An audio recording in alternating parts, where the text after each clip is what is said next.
తొలి వారం nominations heat మామూలుగా లేదు. హౌస్లోకి వెళ్ళిన రోజే నామినేషన్ స్టార్ట్ కాకుండానే వీళ్ళు తిట్టుకోవడం స్టార్ట్ చేశారు. ఇక ఇప్పుడే ఒక ప్రోమో వచ్చింది. బిగ్ బాస్ హౌస్లో నామినేషన్స్ రచ్చ స్టార్ట్ అయిపోయింది అని అర్థమైపోతుంది ఈ ప్రోమో చూస్తే. ఇక ప్రోమో హైలైట్స్లోకి వెళ్తే నాగమణికంఠ హౌస్లో నిద్రపోయాడు. కుక్కలు అరిచాయి. ఇక అభయ్ నవీన్ కూడా నాగమణికంఠని ఒక్కడవే ఉంటావని అరిచాడు. ఇక నామినేషన్లో నాగమణికంఠని అఫ్రిది ఇదే పాయింట్ మీద నామినేట్ చేశాడు.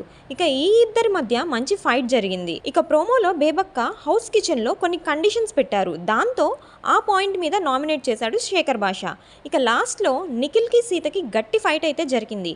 సీత మాట్లాడుతుండగా నిఖిల్ నువ్వు మధ్యలో మాట్లాడుకు సీత అని వార్నింగ్ ఇస్తాడు. అయితే అంతే పెద్ద వాయిస్తో సీత గట్టిగానే నిఖిల్కి ఇచ్చి పడేసింది. నువ్వు మాట్లాడితే నేను అంతే పెద్ద వాయిస్తో మాట్లాడతా అని నిఖిల్ని కొట్టే అంత పని చేసింది సీత. మొత్తానికి నామినేషన్స్లో నాగమణికంఠ, బేబక్క, పృథ్వీరాజ్, సోనియా ఆకుల, విష్ణుప్రియ, శేఖర్ భాష ఉన్నారు.